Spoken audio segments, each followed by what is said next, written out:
You are listening to The Hero's Journey. I'm Dan Zarzana. And I'm Jeff Garvin. Let the journey begin.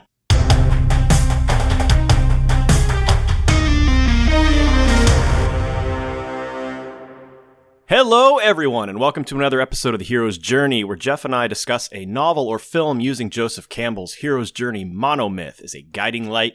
By the end of this episode, we hope to have entertained you and helped you consider this episode's subject in a new way.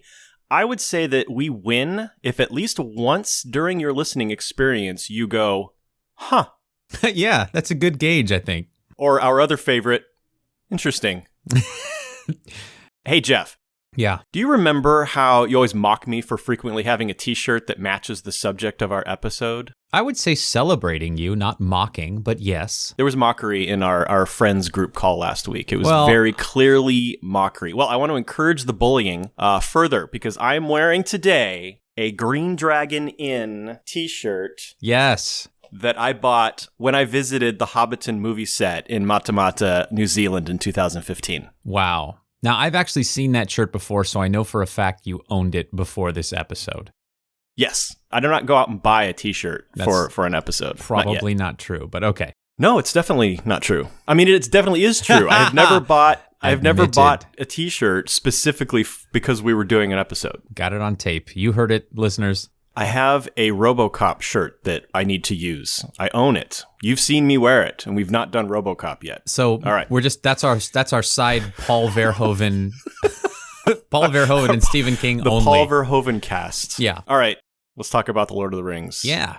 Before Peter Jackson made cinematic history with this epic, and I say in the true sense of the word, epic trilogy, adapting J.R.R. Tolkien's The Lord of the Rings, a novel previously considered to be unfilmable, someone else eyed the project.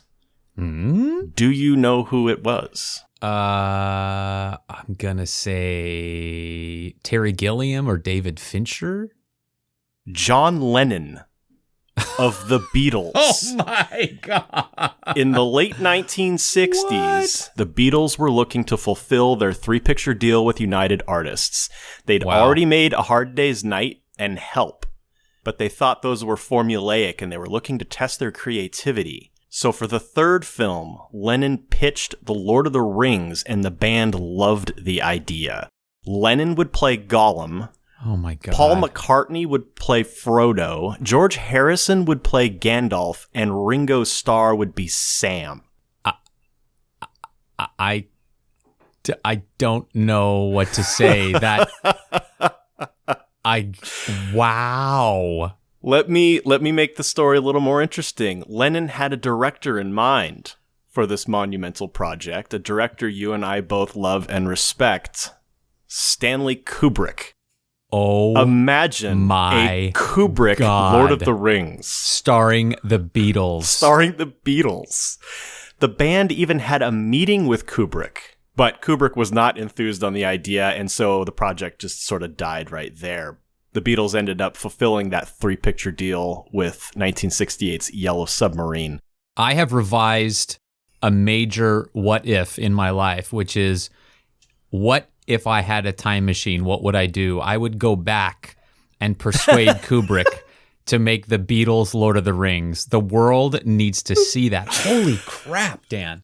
All right, now fast forward to 1998. No. Peter Jackson, a then unknown 37-year-old New Zealand filmmaker who actually ended up looking a little like Kubrick by the time this project was over, was in a desperate situation. He had been working with Miramax on a 2-film adaptation of The Lord of the Rings, but producer and future prison inmate Harvey Weinstein had lost patience after the studio had already spent $12 million in development costs.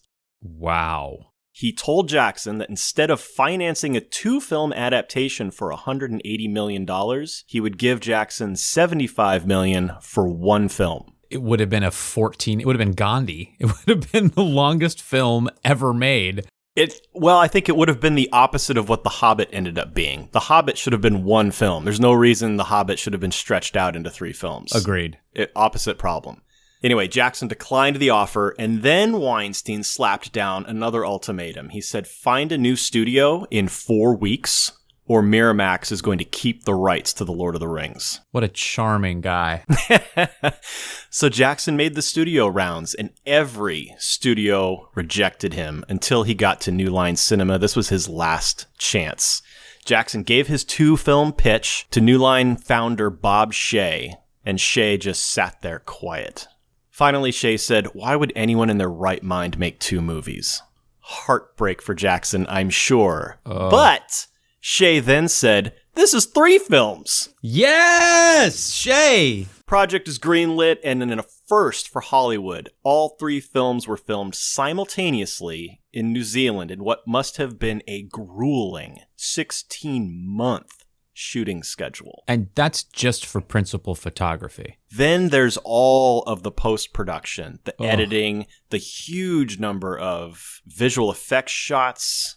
What was then a staggering budget of $280 million for the trilogy was recouped almost immediately by the success of the first film, The Fellowship of the Ring, which earned more than $897 million globally. Holy crap. The trilogy itself went on to earn $3 billion worldwide, enough to fill Smaug's lair. And it took home, Jeffrey, a total of 17 Academy Awards, including all 11 for which Return of the King was nominated. Do you remember that Oscars telecast? Yes. It swept. Yeah. The Fellowship of the Ring won 4 Oscars, The Two Towers won 3, but then to give all 11 to Return of the King, that was an acknowledgement of the entire trilogy. I love these movies. I adore them, and while I'm excited to discuss these with you, I'm also absolutely terrified. Yeah, these novels essentially created a genre from which the game you and I love so much, Dungeons and Dragons, was a part. And so, more than any other genre, I have invested a huge portion of my entertainment and hobby time in something that was created by these books. And the movies are far and away, beyond any other adaptation ever, so profoundly good and so complex. Just the scope is daunting. And so I too, as I was beginning my analysis, was just overwhelmed with despair. But I'm excited because I think I learned a lot about the hero's journey and a lot about these films, and I can't wait to move forward with our discussion. Yeah, if I may paraphrase Gandalf, this foe is beyond either of us. But as the proverb goes, a journey of 1,000 miles begins with a single step. Our first step is the first film of the trilogy. So pay your tab at the Green Dragon. Pack your second breakfast. We're going on an adventure. This is the hero's journey of Peter Jackson's 2001 adaptation of J.R.R. Tolkien's The Lord of the Rings, The Fellowship of the Ring.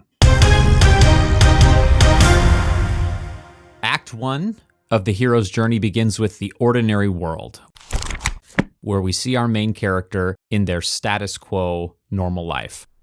I just want to say that this is definitely an episode where you're going to want to have seen the movie before listening. My God, yes. There's just so much here, and I'm definitely going to have to skip some semi-significant parts and details just to get through the plot. Otherwise, this episode would be longer than the film. The extended edition film, even. This film has our favorite Act 1 device, a prologue.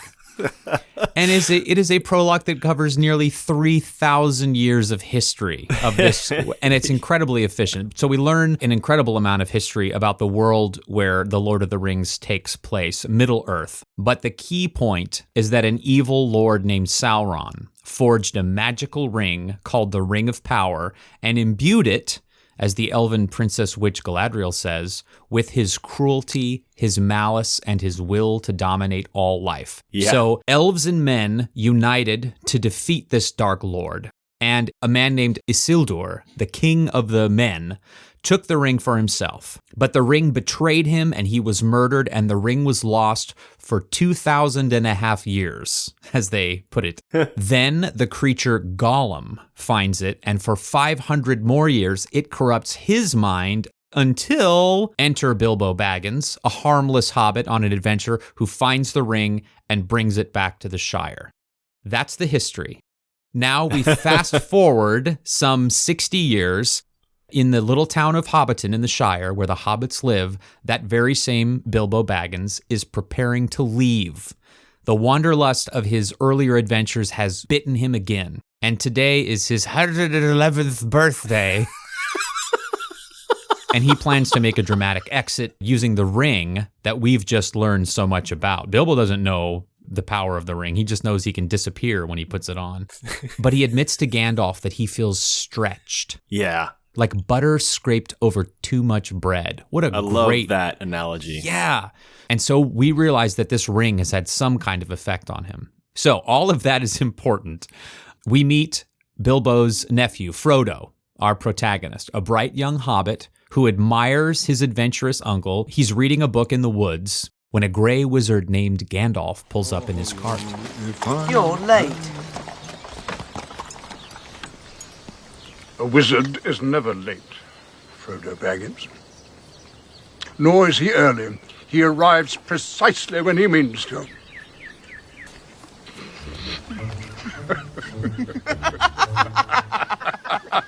It's wonderful to see you, Gandalf.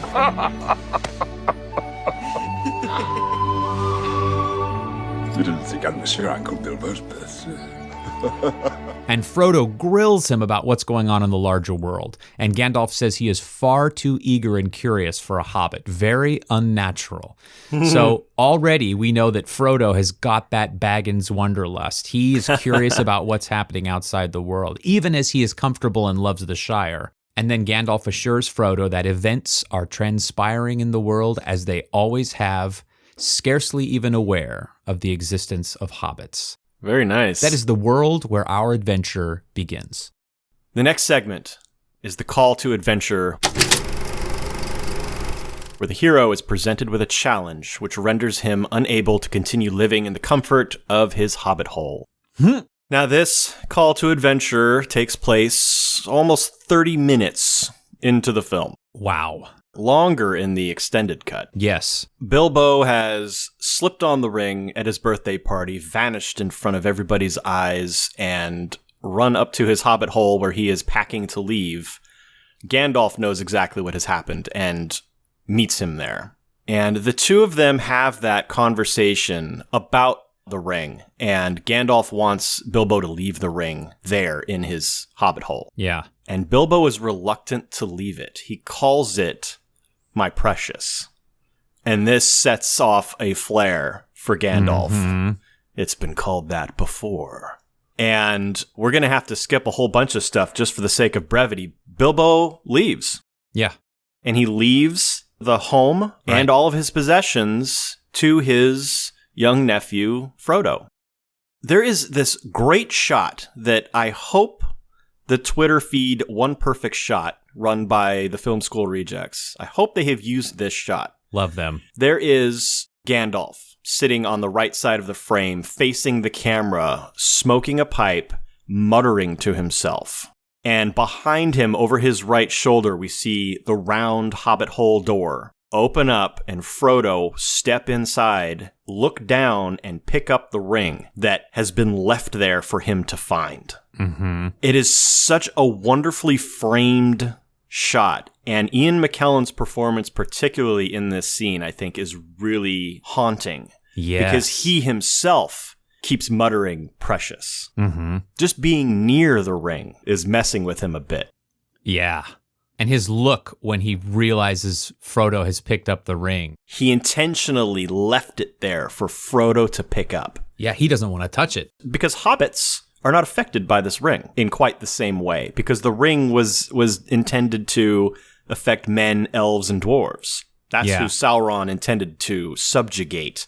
But as Gandalf said earlier, and you quoted him, events are transpiring in the world without any knowledge of hobbits. Right.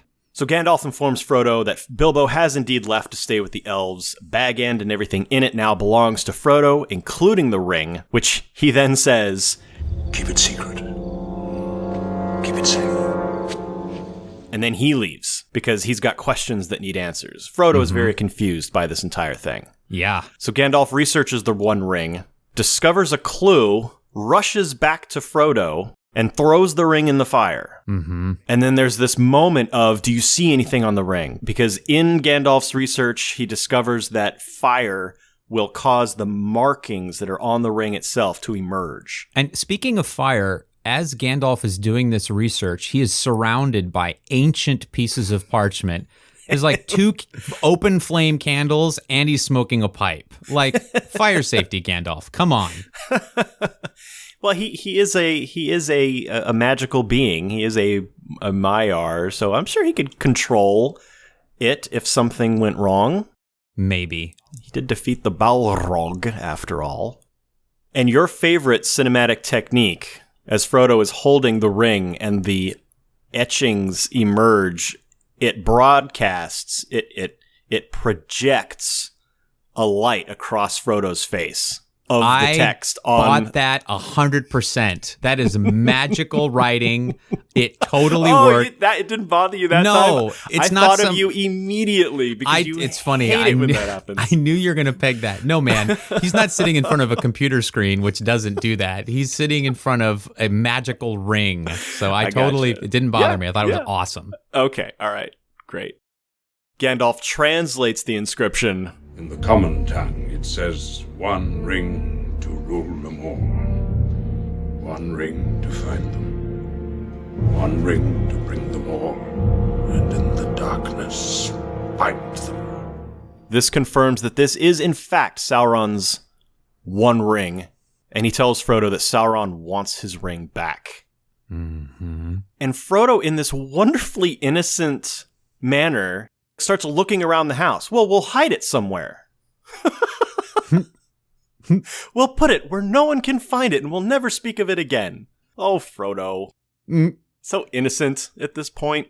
Yeah. And Gandalf reveals to Frodo that there is one other creature that knew Bilbo Baggins had the One Ring. And that while he searched for the creature Gollum, Sauron's forces got to him first and tortured Gollum into revealing who had the ring and where they were. And in a moment reminiscent of Luke Skywalker realizing that the stormtrooper attack on the Jawas that sold R2 and 3PO to his family would result in stormtroopers attacking his homestead, Frodo realizes, But that would lead them here. I had exactly the same note. Gandalf tells Frodo the ring cannot stay in the Shire. And Frodo, in a really great, no, not yet.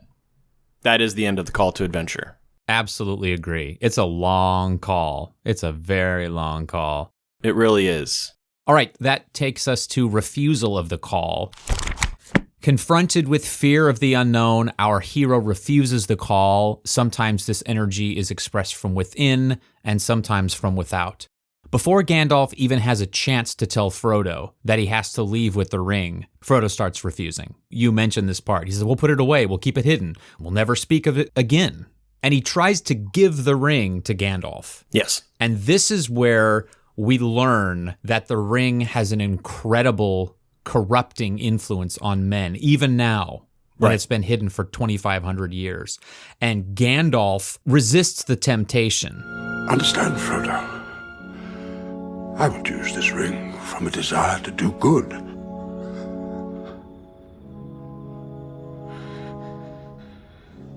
But through me, it would wield a power too great and terrible to imagine. That's what I saw as refusal. Next segment is Supernatural Aid, or Meeting with the Mentor. The hero receives counsel on how to operate in the special world. The supernatural aid here, the meeting with the mentor moment, there's some of it when Gandalf is telling Frodo what the ring is. But then the crossing of the threshold happens, and I think there's more supernatural aid that follows. I flagged a couple of things. Gandalf's research. I always think research is mentorship. Right. And then the other things are very simple. He tells Frodo what to do and where to go. He says, leave the Shire, go to Bree, meet me at the Prancing Pony. And he says, don't use the name Baggins, travel only by day, stay off the road. Correct. That's all advice on how to operate in the special world. And then... Yeah, that's what I've got. It was just all that happens after what I see as the crossing of the threshold. Oh, interesting. Oh, this is going to be interesting. Okay, all right, fine. Then... So, wait, but there's one other thing, which is Frodo puts the ring in this very shallow external pocket on his vest. Like, I wouldn't put loose change in that pocket. He's like, oh, just put it in there. No. Put it in a pouch that's sealed and put it inside your, somewhere hidden. Nope, just bloop. Put it in my vest pocket. Another moment of mentorship, and this is critical information. Gandalf says, the ring is trying to get back to its master. It wants to be found. Yeah. As though the ring is sentient. Yeah. Now, there's a moment that I pegged as crossing the first threshold, and we've already passed it, so I'm just going to say it. Okay. And then you talk about your crossing the first threshold in the next segment, which is yours, because I've got a few more supernatural aid meeting with the mentor moments to discuss. Okay. So, hit me. After Gandalf has told Frodo, I cannot take the ring, and no, it cannot stay here in the Shire, Frodo closes his fist over the ring and says, what must I do? That, I saw, was the crossing of the first threshold, where the hero commits to taking on the adventure. Interesting. I'll buy that. But I've got a few more mentor moments here. Gandalf rides to Isengard to meet with the head of his order, Sauron, played by Christopher Lee. We haven't talked about actors. Oh my God, yeah. Played by the late, great Christopher Lee. Oh. And Christopher Lee reveals to Gandalf that the Dark Lord Sauron has returned. He can't reassume his physical form yet, but his spirit is still powerful. And through the tower of the Eye of Sauron, he sees all. Yeah. And then he reveals his treachery by saying, we must join with him. This is a very Darth Vader moment. Join me and we can rule Middle-earth as Master and First Lieutenant. And he also tells Gandalf that the Nine have left Sauron's fortress and are hunting the ring. That's what I saw as the end of the meeting with the mentor. Now let's roll back a little bit to your crossing of the threshold, because a lot of that took place after. Crossing of the threshold, where the hero must pass a barrier to enter the special world, and the crossing represents the hero's commitment to taking on the adventure. There's a lot of moments that represent all of the stages in this film. A lot of repeats, reinforcement. Putting the ring in the pocket, absolutely. Stepping out his front door, absolutely. But the one that touched me the most, and we haven't discussed Sam yet, the one that touched me the most is that Sam and Frodo start out toward Bree, and they're walking cross-country, and they reach the edge of a cornfield, and Sam stops. This is it. This is what? If I take one more step, it'll be the farthest away from home I've ever been. And then Frodo, quoting Bilbo, says, Remember what Bilbo used to say? It's a dangerous business, Frodo. Going out your door, you step onto the road, and if you don't keep your feet, there's no knowing where you might be swept off to. which is not comforting at all. Sam's upset, and Frodo's like, well, it gets worse. So like, poorly done, Frodo. I thought it was a bit of a mentor moment as well. Yeah, true. So at that point, they both step beyond anything they've known. This is the crossing of the threshold. Okay, yeah, I have that exact moment as well as the end of the crossing of the first threshold segment. Boom. And that concludes Act 1 of Fellowship of the Ring. We have been recording for 37 minutes. I'll see if I can cut that down to something a little more reasonable. But I feel like this is going to be a long one, ladies and gentlemen. Uh-huh. Let's slip into Act 2 right away.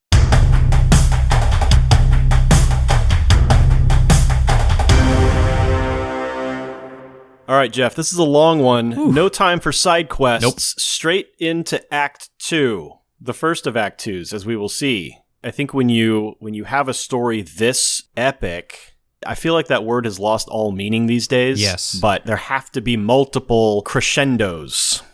So Act 2, the Road of Trials. Pretty apt. Or, as Christopher Vogler interprets the segment, tests, allies, and enemies. Having crossed the first threshold, the hero meets allies, makes enemies, and must pass a series of tests to prove their worthiness. Now, fortunately, Frodo has a wide variety of powerful allies by his side. The first of which we've already met, Gandalf the Grey, played by Sir Ian McKellen, who was nominated for Best Actor in a Supporting Role for this film. Yes. His best friend, Samwise Gamgee, played by Sean Astin. Tricksters Merry and Pippin, played by Dominic Monaghan and Billy Boyd, respectively. The mysterious ranger known only as Strider, played by Viggo Mortensen, who never saw Wild Thing Sorry for Itself. Yes, he did. We got to do that. We got to do that movie, G.I. Jane. And at the end of the act, we meet Arwen, played by Liv Tyler. Enemies: Sauron, Saruman, because that's not confusing. And everyone has 3 names. You couldn't come up with 2 different sounding names. J.R.R. Tolkien. And the Nazgul, or the Nine, or the Ring Wraiths. Yeah. These creatures have several names. They're all terrifying. All right, first test. Frodo and Sam run into Merry and Pippin in that cornfield. Merry and Pippin are stealing vegetables from Farmer Maggot. And as they flee, they fall down a steep hillside and land on the road. And while the other 3 are consumed with picking themselves up again and picking the mushrooms that they've found growing on the side of the road, Frodo realizes they are on the road. Now remember, Gandalf told him, stay off the roads. And Frodo senses danger. He implores his companions to hide, and they all scurry under the roots of a tall tree as a black rider hovers over them, sniffing, like as though he can smell them. It's a creepy scene, especially as the 4 hobbits are hiding under this tree and all manner, like in a callback to Indiana Jones and the Temple of Doom. Ooh. All manner of weird insects start crawling all over them. Yeah, thanks for picking that time. I'd be dead if I were a hobbit because I would have started freaking. I don't know how Frodo rolls his eyes back into his head and just like centers himself, finds his chi. I don't know how he does it, but he also pulls the ring out of that little shallow vest pocket that you mentioned and is about to put it on when Sam grabs him. Yes. And stops him. And then something makes the Wraith go somewhere else. I don't think I quite got what happened, but something got his attention and he left. Well, one of the other, it's Merry or Pippin, like throws a rock or a backpack or something and causes a diversion, and the Ring Wraith goes after it. Is that right? Yeah. I don't remember that, but even still, I don't feel like that would make it go far enough away. I watched that sequence a couple times to try and identify which of the hobbits it is, because it's a brief shot. But yeah, it's the old throw a rock, distract it. Maybe not the most profound distraction, but it works. Yeah. Oh, I also wanted to mention... So I see this... During that sequence, when Frodo realizes they're on the road and that's bad, he looks down the road and we get the reverse of the Jaws shot. The push in, zoom out, or pull out, zoom in.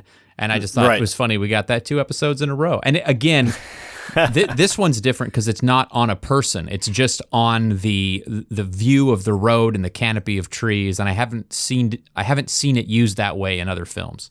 And it might not necessarily be 2 episodes in a row. We're recording this right after Jaws, but this is probably going to come out months later. But anyway. That's a good point.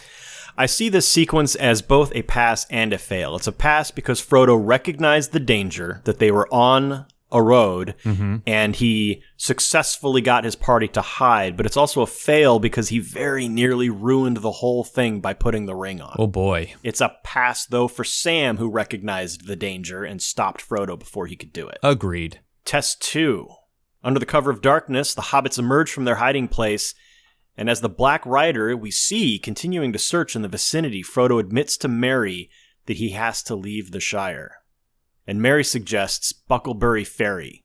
And they sprint to the river. The rider notices them, gives chase, and the hobbits make it to the ferry just as the rider was about to catch Frodo.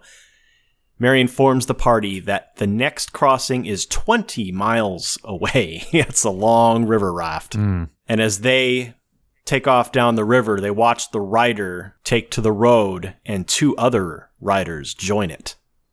Now there are 3 of these terrifying things after them. Oh, so the stakes keep going up. Yep. Every time, and I've never noticed this really. I probably noticed it, but it didn't land on me. But every time we see the ring wraiths, there's more of them. Mm-hmm. First we've got 1, then 3. The next scene there are 5. Their numbers keep growing, and we know there's 9 of them, but Frodo doesn't. Mm-hmm. This test is a pass because the party successfully evaded the Black Rider and escaped. Agreed. We also get a little bit of a what's going on there? Because I think that ring wraith could absolutely have caught the hobbits. So it was either the horse that pulled back because the horse is afraid of water, or the ring wraith doesn't like water. Now we see a scene later that supports the idea that the ring wraiths fear water. And I did a little bit of research on that because I wondered if that meant something. And Tolkien had toyed with the idea in mythology and folklore, evil spirits fear to cross water. Like that was a way to escape something evil, is to cross a river or an ocean, and you could get away from it because it wouldn't follow you. And he had toyed with that idea of making the ring wraiths avoidable in that way. But he gave it up because he realized the way he had mapped out Middle-earth, the ring wraiths would have had to have crossed several rivers anyway to get to the Shire. Right. So he said, nah, that's not going to make sense. Maybe the river was just too deep to get across, even if you were a magic ring wraith. Maybe. I think he could have leapt onto that raft, though, and torn up those little hobbits. Test 3 takes place in Bree, the small village. Didn't look very small from the establishing shot. There's a high shot of lots of buildings and candlelight windows and pouring rain. The 4 hobbits gain entry through the city gates and find their way to the inn at the Prancing Pony, where Gandalf told Frodo he would meet. Mm-hmm. And we get a cameo from director Peter Jackson as the bearded carrot eater in the rain. Yeah. This is another test with both passes and failures. The innkeeper informs Frodo that he hasn't seen Gandalf in 6 months. Now, this worries the hobbits as they begin receiving odd looks from some of the inn's clientele. Frodo starts to trip out as the ring lulls them with some ASMR. The ring's going, Baggins. But he's snapped out of his reverie when he hears Pippin at the bar saying, sure, I know a Baggins. He's over there. Frodo Baggins. Now, it's a fail, either because Frodo failed to brief his companions on the fact that they need to hide his identity, or more likely, it's a fail just on Pippin. He's already been established as a goofball knucklehead. So it could have just been Pippin was drunk because he's a little guy and he's drinking a whole pint of ale. And within earshot, when they first get to the Prancing Pony and the innkeeper asks him his name, he says, Underhill. My name is Underhill. So he should have picked up on that. I don't think Pippin was paying any attention at all. I think this is probably the first time he's been in a human city, and he's just excited because there are full pints of ale being served, not little hobbit-sized mugs. What's that? This, my friend, is a pint. It comes in pints? Oh. I'm getting one. You've had a whole half already! As Frodo is attempting to interrupt Pippin's exposure of him, he falls.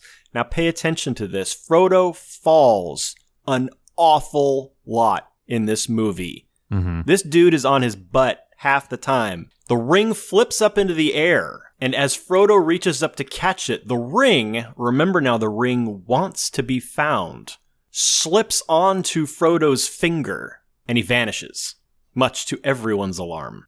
Now the riders sense that the ring is in use because that amplifies its power. or maybe like a Wi-Fi signal. And they go, oh, head to Bree. And while Frodo is in what's called the Void, this little weird realm where everything is warped and bizarre, he is confronted by the Eye of Sauron, which speaks in its best Dr. Claw impersonation. I see you.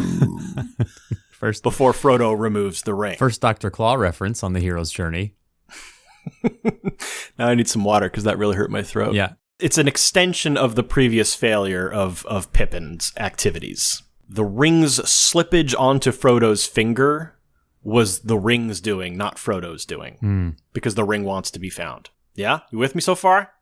Yeah. I think it's also an extension of putting the ring in this stupid little pocket that doesn't even have a closure. Like, I don't think he's taking seriously enough how much that ring is going to get out of his grasp. Even when he puts it on a chain around his neck, he loses the ring a couple of times. Yeah, well, but him putting it on a chain around his neck at least is a demonstration of, oh, I have to protect this more than putting it in my pocket. So I think the pocket thing is a fail. Yes, but he's learning. Yes. These are all learning opportunities for him. Totes agree, Daniel. Now, the character known as Strider, who was identified by the innkeeper because Sam noticed that guy's been watching us ever since we got here, grabs the newly reappeared Frodo and tosses him into a room. And this is where we get our first glimpse of Viggo Mortensen in all of his handsome glory. And he tells Frodo, "You're not frightened enough. I know what hunts you." Now, you got this tough-looking badass dude saying, "You're not scared enough." Now, Sam and Merry and Pippin then burst through the door. And Sam, I love Sam. I think he's the most courageous guy in the movie.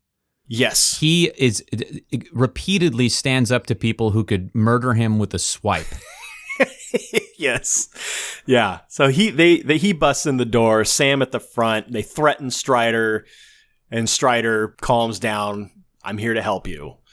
And it's a great cut as we see these 4 what look like hobbit-sized beings in 4 beds, and the ring wraiths silently drawing their swords and then stabbing down in and stab, but it's all just feathers. And we see from across the street, Aragorn, well, we don't know he's Aragorn yet, Strider is watching through the window. I am not a fan of that cheat. As an audience member, I feel ripped off. Oh. There's plenty of real danger at stake, and you lost my trust a little bit there. If you're showing me things that aren't really happening on screen now just to scare me, that really bothered me. And Wait, what do you mean that aren't really happening? You're trying to trick me to think that the hobbits are being murdered. So you've led me to believe the hobbits are still in that room, and you're tricking me. So I'm no longer with the hobbits. I am now being tricked by you, the filmmaker, for a scare that's not really happening. It just really bothered me. I didn't need that. I would have rather seen them escape by the skin of their teeth and just get out of the room. That would have been enough for me. I didn't need Peter Jackson tricking me into being worried that the hobbits had been killed. Okay. He does it with Gandalf too, but with that, it's a surprise to the characters too. Whereas in this instance, the characters know they're not being stabbed by the ring wraiths. And that's a fine distinction, and it bothered me. Anyway. Okay. We get a little bit of mentorship here when Strider tells the hobbits what the ring wraiths are. They were once men, great kings of men. Then Sauron the Deceiver gave to them 9 rings of power.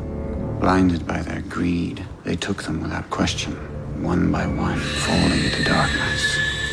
And now they are slaves to his will.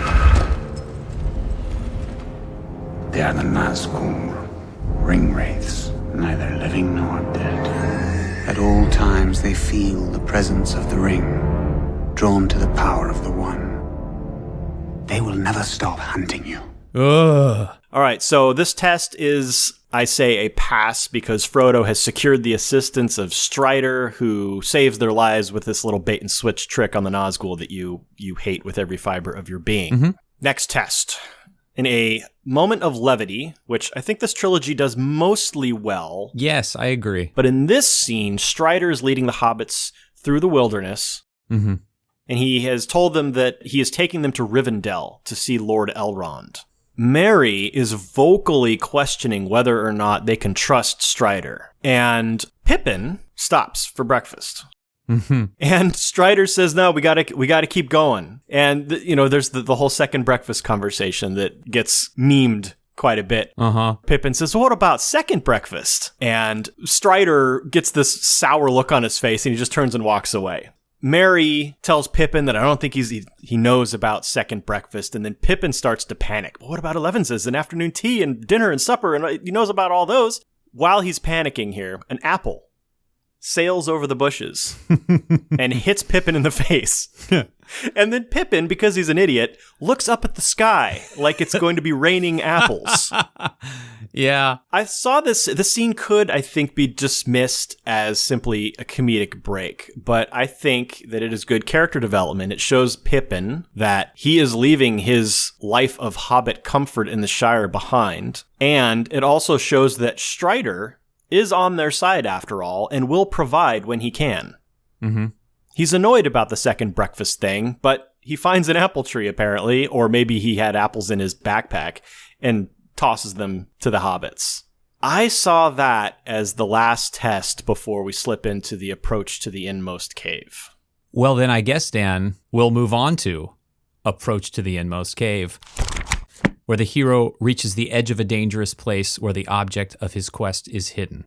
I had a couple of the tests that you mentioned, or a couple of the elements moved in here, particularly the Elevensies moment where Strider has to sort of remind them of the stakes. As soon as they leave Bree, to me, they're approaching the cave. And that scene, okay. I agree the purpose of that scene, that it really hits Merry and Pippin that the comforts of home are long gone. Mm-hmm, mm-hmm. So meanwhile, Sauron commands Saruman to build an army. And he starts tearing down trees for firewood, forging weapons, and crossbreeding goblins and orcs to make his army of Uruk-hai. This is the enemy gearing up for battle, which is a classic moment. Gandalf, meanwhile, is imprisoned at the top of the Tower of Isengard, apparently helpless. And now we get our heroes gearing up for battle. Strider and the Hobbits, which is the name of my new jam band, arrive at the ruins of the great watchtower of Amansul to camp for the night. Strider hands out weapons. They're gearing up. Then he goes off to scout the area, leaving the hobbits alone because they didn't have horror movies in Middle-earth, so he doesn't know what a terrible idea this is. That's where I ended the approach. The ordeal, where the hero faces the ultimate test, often risking death to overcome their worst fear and sometimes actually appearing to die. There's the critical part here for us. I can see how character wakes up. So beginning of the next segment. So I got you. I had this little campfire bit as the end of the approach, but okay, it fits better in the ordeal. So I had night falling as the transition. Yeah. By the way, we should mention here we're 1 hour into a 3-hour movie, and this is where I started to go, well, how can this be the ordeal? Exactly. And so you'll see how we deal with that in a moment. But this is part where I was tearing my hair out going, how, like, this, there can't be 2 hours of the road back. Like, something is wrong. All right, so Frodo wakes up to his 3 other Hobbit companions cooking dinner on a campfire at night, a beacon for everything that hunts them. What are you doing? Tomatoes, sausages, nice crispy bacon. We saved some for you, Mr. Frodo. Put it out, you fools! Put it out! That's nice! Such great sound design for the Nazgul shrieks. Oh. We hear the shriek of them. They have found the hobbits, and Strider is nowhere to be seen. The party, they rolled nat 1s on their stealth rolls. You never split the party. Nope. All right, so the ordeal is the fight against the Nazgul. There are 5 of them now. Oof. And they assault the hobbits at the top of this ruined watchtower. Samwise, again, yes, showing his bravery. Yes. steps up to the front and says, "Back, you devils!" But he just gets batted aside. So do Merry and Pippin, who try to form a wall in front of Frodo. Frodo drops his sword and starts to run, but again, remember I said earlier, Frodo lands on his butt several times. He trips, falls. This is not the last time that Frodo's going to end up on the ground. Nope. During this movie. We need the comic cartoon banana peel slipping rip, rip, rip, rip. Every time he does that. And the ring wraiths advance on him. He pulls out the ring from his pocket, puts it on, enters the void, but then sees that the ring wraiths can see him in the void. He sees them, and he recognizes them very clearly as these used to be men. And they all have crowns. These are the kings that Strider warned them about. Yeah. Right.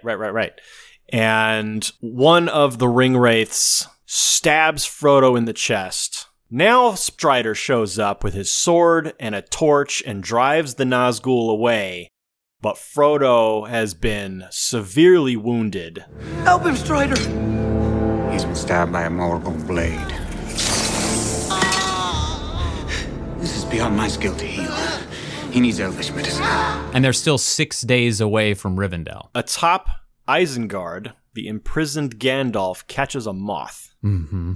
I thought he was going to eat it. But instead, he whispers sweet nothings to it. So it's a totally different cut. And lets it go. So we already know Gandalf is a magical being, and we assume, okay, he's whispering instructions to the moth or something. Something's happening here. Gandalf is beginning his escape attempt. Or it's just a mentor moment for the moth, and Gandalf's like, don't fly into fires. Okay, see you later. Below Gandalf, beneath Isengard, we see this massive mining operation has been built underneath Isengard. Yeah. While Frodo lies dying on the good guys' side, conversely, we witness the birth of the first of the Uruk-hai as he is ripped from his muddy earthen womb. Slimy caul. Ugh. And now we cut back to Frodo and company. Frodo's condition continues to worsen. His skin is blotchy. His eyes are clouding over. And Strider tells the hobbits that Frodo is passing into the Shadow Realm and will soon become a wraith like the Nazgul. And we hear Frodo gasping for breath. And these sounds that Frodo is making are becoming very similar to the high-pitched shrieking of the Nazgul. Yeah, he's got Nazgul asthma setting in. So Strider and Samwise head into the forest to look for an herb called Athelis, or king's foil, which is a medicinal plant that Strider hopes will slow the poison that is consuming Frodo. It's not going to heal him because he still needs elvish healing, but he's hoping to slow the poison long enough for them to get Frodo to Rivendell. And the girl from Aerosmith videos shows up and starts talking in tongues that Frodo seems to understand. Yes. So Arwen, played by Liv Tyler, is an elf and tells Strider in Elfese that Frodo is fading fast and volunteers to rush him to her father Elrond, who can save him. Strider, ever the Renaissance man, responds in Elvish. Okay, so now this is impressive because all we've seen of Strider so far is that he's kind of like a rough and tumble dude, but now he's multilingual. This elevates his sexiness. Everything is translated for the viewers in subtitles, except Strider's final statement. After Liv Tyler has said, "Let me take Frodo, I don't fear the ring wraiths." Strider's final statement in Elvish is, "Be est lin." This is not translated for us on screen. However, that statement in the common tongue, and it's here a possible nod to the Princess Bride, means "as you wish." Come on. Arwen rides away with Frodo as Samwise loses his mind. Why are you letting Frodo go away with some strange woman? Now, Sam doesn't know the history between Strider and Arwen, but the end of the ordeal, I hope we don't conflict on this, but the end of the ordeal is Arwen's race to Rivendell. Now there are 8 Nazgul pursuing her.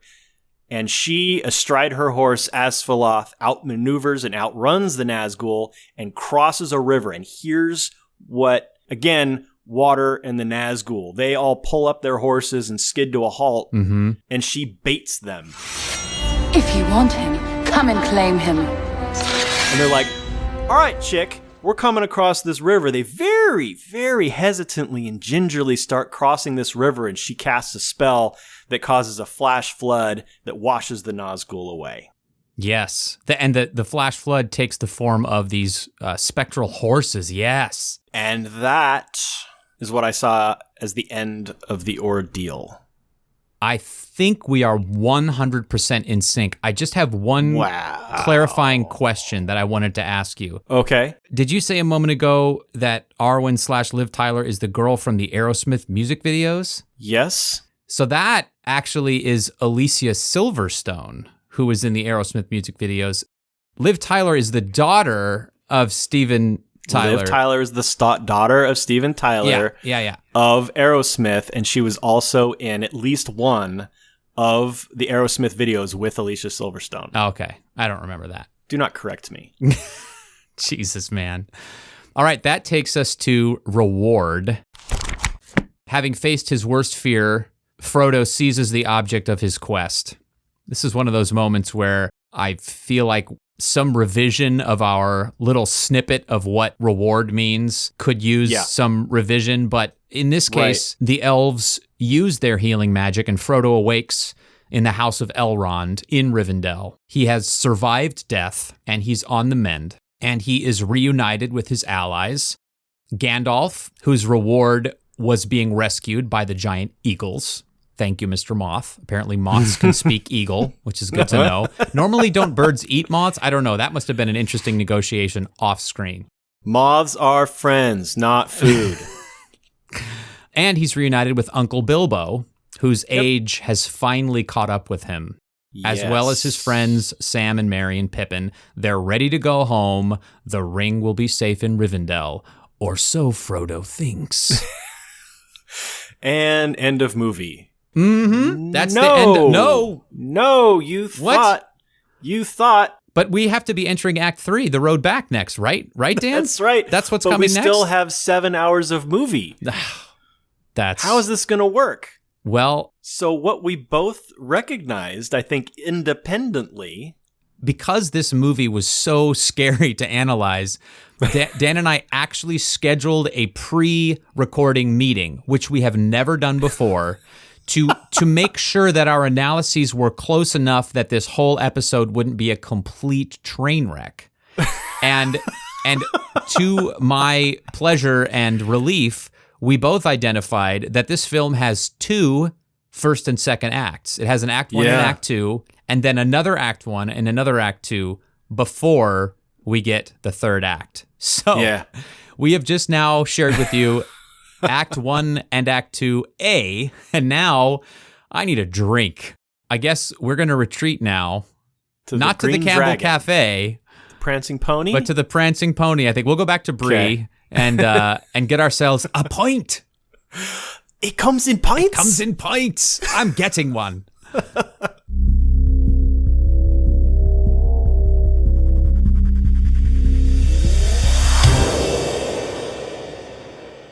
In from the rain here at the Prancing Pony. Oof. Jeff, they come in pints. Yes, they do. Do you have something in a pint, or did you make that kindly old innkeeper make you a cocktail of some sort? I did find something, and it didn't come in a pint, though. Actually, it did come in a pint, but it also came in a 22-ounce bottle for $1 more. So okay, I decided not to get a pint, but I'm going to pour myself a pint. I found from High Water Brewing Campfire Stout.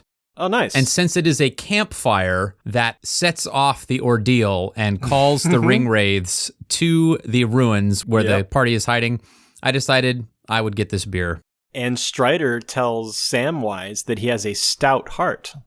I totally thought of that as well. Yeah. I totally thought of that as well. Here we go. All these things are applicable. And water is what stays the ring wraiths. That's true. And beer has water in it. Well, you said it's from High Water Brewing. Here we go. That too. And they get high on the Hobbit pipeweed. I'm just saying. Here we go. I'm pouring it.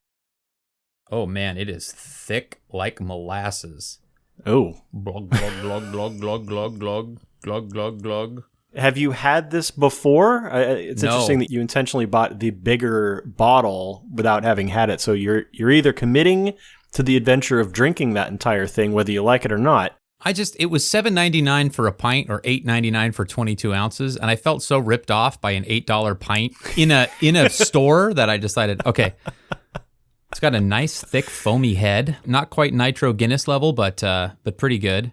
This is not a Nitro. This is a regular bottled stout. Okay, I smell a little bit of malty, a little bit of chocolate maybe. I smell sweetness. I'm expecting it to have that almost medicinal thing that some stouts have. All right, here we go. Take a sip. I'm expecting a mapley flavor for you there. Mmm. You hate it. Oh, you no. hate it. You got to drink all 22 ounces now. For a stout, it's got a crispness to it that's surprising to me. Okay. And I don't taste chocolate or sweetness. I taste a little bit of bitter coffee and perhaps some like a little bit of burnt toast. But it's very pleasant and it kind of comes drinkable. I'm going to take another sip and see if I still believe it's as drinkable as I think it was upon first sip. Tell us the alcohol content. Let's see. As you taste and ponder. Oh, this says, leaves you wanting s'more. It's 6.3% alcohol by volume. So not too intense for a stout, right? Oh, this is brewed with graham crackers and molasses. So that molasses comment about the pouring... pretty accurate. This campfire stout evokes fond memories of wilderness and camping adventures. Notes of chocolate and graham cracker, topped with a hint of marshmallow, will leave you wanting s'more.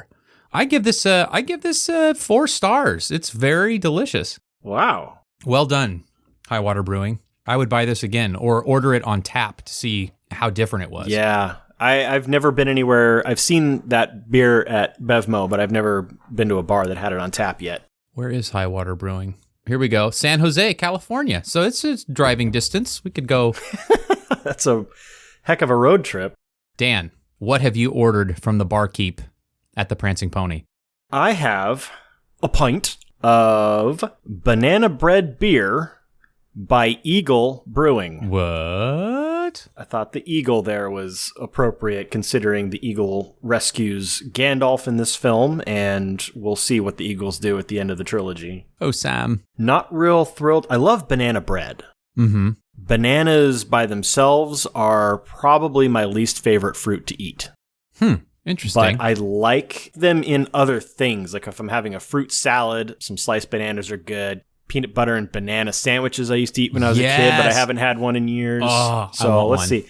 I am pouring it. I have poured it into a little tiny taster glass just so I can see the color. It's a Hobbit-sized glass. It is a Hobbit-sized glass, but I'm going to be pouring the rest of the pint into this wooden beer mug that I bought the last time we all went to the Renaissance Fair. I should have gotten my dragon mug. Out of this Hobbit-sized glass, it's very dark amber in color. Smells very banana-y. I'm really worried about this. Really very banana on the nose, but there's also I can't identify what the spice is, but there is some whatever you would expect to be in cinnamon or allspice or clove or that's going to take some getting used to. Wow, so it's the banana is strong with it? It is strong banana. Yeah, there is okay, there's a little bit of I can see how this could be considered liquid banana bread, but the banana flavor is so strong. If I were a lover of bananas, this would probably be the best beer I've ever had in my life, but I'm not I'm not tasting much else except the banana. I think that's one of those things that it just assaults me so much that I have a hard time tasting anything else if it's too prominent. And I think that might be the case here. It's 5.2% alcohol by volume. And did you say... also, I selected this because Eagle Brewing is in England. And Tolkien, although he was born in South Africa, his family was English and they moved back to England when he was 3. So the majority of his life was in England. He and C.S. Lewis used to pop down to their local pub quite often and sip ales while discussing their works. I wanted to get some kind of English ale of some kind to honor that. All right, I'm pouring this foul thing into my wooden mug. What if the taste infuses into the wood of your mug and every beer you pour into it afterwards tastes like banana? I don't really like it when you go out of your way to try to make my life worse. I'm trying to save you. Fortunately, this wooden mug is lacquered, so nothing will penetrate the wood grain. All right, I think we should probably jump right into our second Act 1, which begins with the Second World of Common Day, where we see our character in the new status quo, normal life, maybe? The hobbits have made it to Rivendell and are enjoying the good life with the elves.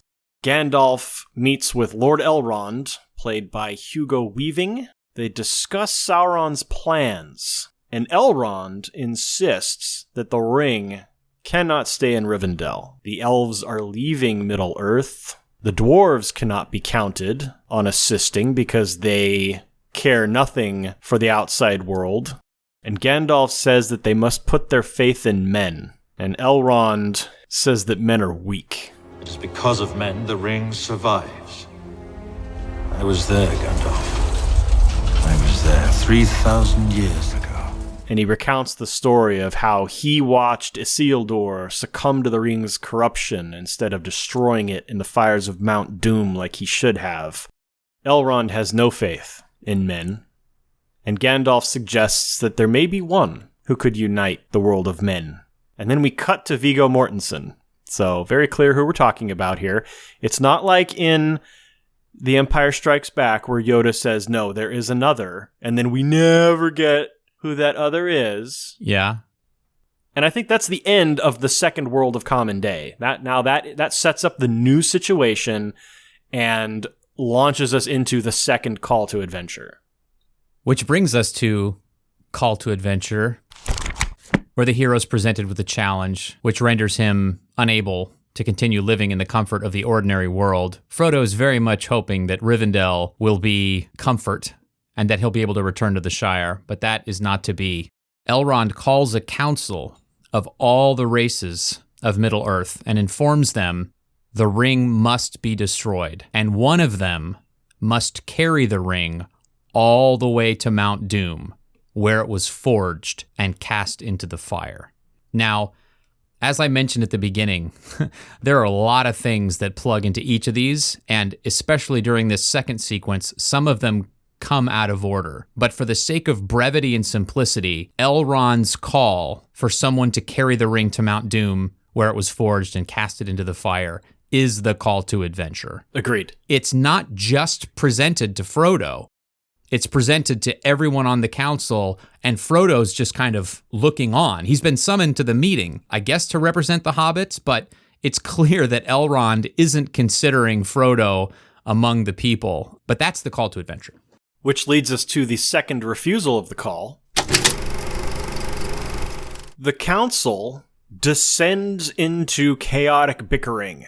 Yeah. Boromir kind of leads the charge of, well, let's take control of the ring. Let's use it. Mm-hmm. Strider says we can't use it. The ring only answers to its master Sauron. Mm-hmm. And it takes Legolas, played by Orlando Bloom, to stand up and say, this is no mere ranger. This is Aragorn, son of Arathorn, and you owe him your allegiance. He has now revealed Strider's true identity as the heir of the same bloodline of Isildur, the man who failed to destroy the Ring of Power. I would say that a second refusal happens earlier. I'm assuming the previous night, when Arwen asks Aragorn, as Aragorn is standing before this monument that contains the shards of Narsil, the sword that was used to cut the ring from Sauron's hand during the battle at the end of the Second Age. This sword is Aragorn's birthright. And Arwen says, we could reforge this sword. Why are you afraid of the past? You are Isildur's heir, not Isildur himself. You are not bound to his fate. The same blood flows in my veins. The same weakness. He's afraid to lead and to take up that sword again, because he's afraid he will fail just as hard as Isildur did. Yeah, that's a really good point. That's Aragorn's refusal. In a potential nod to Braveheart, Aragorn and Arwen have a solitary moonlight commitment ceremony where Arwen gives Aragorn her even star necklace and sacrifices her immortality to be with him. She says, "I would rather share one lifetime with you than face all the ages of this world alone." And Aragorn says, "Don't do that for me." Mm-hmm. And she says, this is my choice to make. Those are the refusals that I saw for this second act one. Yeah, the only thing I would add is the ring itself is egging on the arguments. You know, we get that whispery ring voice, and it's clearly like egging the argument on. This is a little refusal from without. And then the other thing that I thought was, Gimli tries to break the ring with his axe, which is him saying, we don't need to go on this adventure, we'll just break it. And then in refusal from without, the ring breaks his axe. Yeah, it shatters. Yeah, wow. Well, that brings us to meeting with the mentor. So I'm going to jump ahead a little bit, but this is the perfect example of supernatural aid. Frodo goes to say goodbye to Bilbo, who has aged preternaturally. I mean, he went from looking like he was 50 to looking like he was 80. Boom. Right. In a very short period. And of course, it's the absence of the presence of the ring. And he has this freak out where he wants the ring again. And you see his eyes become cavernous and deep, and his mouth becomes a snarl. Yeah, he has like a large Marge moment. Yes. Yeah, he does. But this is a warning that the power can corrupt even a pure hobbit. This is unintentional mentorship. And then Bilbo gives him his old sword, Sting, which we need in The Hobbit, which glows blue when orcs are near. And he gives him a shirt of elven mithril, which is a kind of chainmail with magical properties. So now he's bestowed Frodo with magic items that will help him on his journey. Which brings us to the second crossing of the threshold. We're going to roll back a little bit to the council, which has descended into a screaming match. And little Frodo, who has remained silent this whole time, stands up and says, I will take it!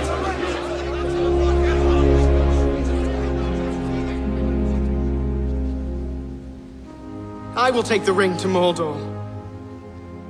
"But I do not know the way." And one by one, allies are assembled as each member of who will become the Fellowship pledge their talents to Frodo. Gandalf, Aragorn, Gimli, Boromir, and then the hobbits. And Lord Elrond says, 9 companions. So be it. You shall be the Fellowship of the Ring. Great. Coincidence? 9 companions, 9 Nazgul. Or is it balance in the Force?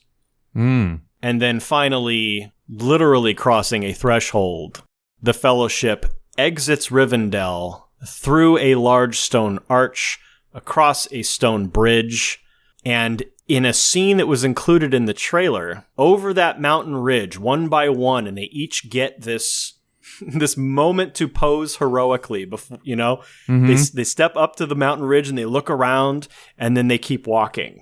Yeah. It's like an introduction to, here are your new heroes for the next leg of this epic journey. Yeah, I was going to say, before they leave Rivendell, they almost line up for a group photo. They're just literally gathered in order of height, with the short people in the front and the tall people in the back. And Peter Jackson, it's a testament to the performances. It's really not a bad performance in this film. It's a testament to the performances of the actors and to Peter Jackson's directing that an hour and some minutes into this movie, we meet an entirely new cast. And within 5 or 6 minutes, we really have a sense of who these people are and what they stand for. And they've changed. They've already gone through a change from their status quo and accepting the adventure. All of them have a call and they refuse and come back. So it's a brilliant piece of filmmaking, really. And it's why he was the right guy to make this film. That Mountain Ridge moment very clearly delineates the second act 1 to the second act 2. Totally agree. And since we're on such a roll, let's slide right into, let's climb the peak right into act 2. So tests, allies, enemies, the road of trials. We've got Sam, we got Merry, we got Pippin, we got Gandalf, plus we've got Strider / Aragorn, which you described the things we learn about him and his forbidden betrothal to Arwen because elves are immortal and slightly racist. And he also, Strider, now that we know he's Aragorn, he also acquires a vaguely British accent, which comes and goes throughout the rest of the series. It totally does, man. I feel like he always had it. No, he's so in and out. It's so well, in okay, and no, out. but he was playing the role of Strider. So now that he's revealed as Aragorn, he can speak in his own voice. Yes, except for his accent is so inconsistent to the rest of the series. It for you. He does a great job. He's a brilliant actor, but the guy is a world traveler. He's been all over. You pick up little hints of accents of places you've gone. You go to New York, you spend a month in New York, and you come back to LA and you're saying woulda for a couple of weeks. It blows my mind that and it happens consistently, that a very high budget, high profile movie, one of the lead actors who's brilliant and delivers a great performance doesn't have a great dialect coach. It's hard for me to understand how that happens, and it happens all the time. But anyway. This is a fantasy film. You're rationalizing. So anyway. They're not speaking English. You don't know what accent a Gondorian has. Well, I do know that it shouldn't change and be inconsistent. Maybe that's what a Gondorian accent is, Jeff. My God. Okay, agree to disagree. We meet Boromir, as you mentioned, but Boromir is the son of the steward of Gondor, which is one of the great nations of men. And he says Gondor should get the ring so they can use it as a weapon. He wants the ring for his country. He's going to be trouble. Because they're the ones who've been keeping Mordor at bay. He denounces Aragorn's claim to the throne. He says Gondor needs no king. So immediately, tension between Boromir and Aragorn. Yes. You mentioned Legolas, the badass elven archer, and a archetype that all D&D players want to play at one time or the other, making acrobatics checks to slide down the trunk of elephants. An Oliphant. Oliphant, yes. Timothy Oliphant. I can't believe we both made the same joke. My God. Wow, we've spent a lot of time together, Dan. It's only a matter of time. And then there's Gimli, the comically grumpy dwarf. He plays such an archetype, but he really owns it. And then we've got enemies: goblins, orcs, trolls, and a Balrog. Shapeshifters. We didn't talk about this in the first Act 1, but Saruman is supposed to be a good guy, and he welcomes Gandalf as a friend, and then he's revealed to be the second biggest bad guy. Yeah. Also, Boromir is a shapeshifter. We Correct. see him supporting Frodo and then changing sides. Now, this is the effect of the ring, vacillates. of course. Yeah, but he changes sides a couple times. Yes. So to tests, I'm going to hit the highlights here. So feel free to jump in if I've missed something you think is epic. Well, there's only one, so okay. Well, shouldn't take too long. Yikes! I'm kidding. I'm joking. Just egging you on. Boromir trains the hobbits in sword play, and they tackle him after just a little bit of training. They knock him down, which is a pass. And this is one of my favorite sequences in the film because it's just fun and delightful. And you see this crusty Boromir opening his heart to these little hobbits. Yeah. Yeah. He laughs. Yeah. It's another one of those moments of levity. Yeah. That is well placed in the film. Totally agree. So the next test is the party tries to take a passage south, but spies of Saruman in the form of crows sweep in And they know that this way is being watched, so they're forced to change course. And this is their first test of the journey toward Mordor, and they fail because Saruman managed to send them on a more dangerous path. Then they're trekking through deep snow toward their next route, the Pass of Caradhras, when Frodo stumbles again. See? And the ring comes off the chain on his neck. Now, this is clearly not a normal ring. The chain has come off his neck. This is not something that would just happen when you trip and fall. And Boromir picks it up and is immediately tempted by its power. But Aragorn intervenes and returns it to Frodo. And then Boromir tries to play the incident off. Like it's, he ruffles Frodo's hair like it's all cool, but we've seen the darkness inside him. Yeah. This is a fail for Boromir, but it's a pass for Aragorn and the party at large because they've succeeded in, as a group, resisting the temptation and moving forward. And then what I saw is the final big test. They're trying to traverse the treacherous, icy pass of Caradhras, but Saruman stops them by calling down an avalanche. And they have to turn back. This is another win for Saruman and another failed test for the Fellowship. So now they are driven toward what is literally the inmost cave. Yeah. Moria, you fear to go into those mines. The dwarves delved too greedily and too deep. You know what they awoke in the darkness of Khazad-dûm. Shadow and flame. I love watching these films and thinking about Dungeons and Dragons and about the way the classes were sort of born in these films. And wizards are, the wizards we see, we never see low-level, beginning wizards. We only see like badass level 20 MFers, and these guys are so powerful. Yeah, which brings us to approach to the inmost cave. So during this avalanche, the party itself is arguing about the path to take. And Gandalf says, let the ring bearer decide. And Frodo chooses to go through the mines of Moria. So they make it to the entrance of the mine, the doors of Durin, where a riddle stumps Gandalf. He's overthinking it. Yeah, it takes Frodo to figure it out. It's a riddle. Speak friend and enter. What's the Elvish word for friend? Melon. And then the doors open up. And Gimli is excited to be here. He wanted to go through the mines of Moria in the first place because his cousin Balin is the Lord of Moria, and he expects a royal welcome. Now, unfortunately, when they get inside, Boromir says this isn't a mine, it's a tomb, as they see the skeletal remains of dozens of dwarves who have very clearly been killed in battle. Yes. And Gimli is distraught as he looks at the corpses of his people. Now, Balin is one of the dwarves that accompanied Bilbo on his adventures during the events of The Hobbit. That's right.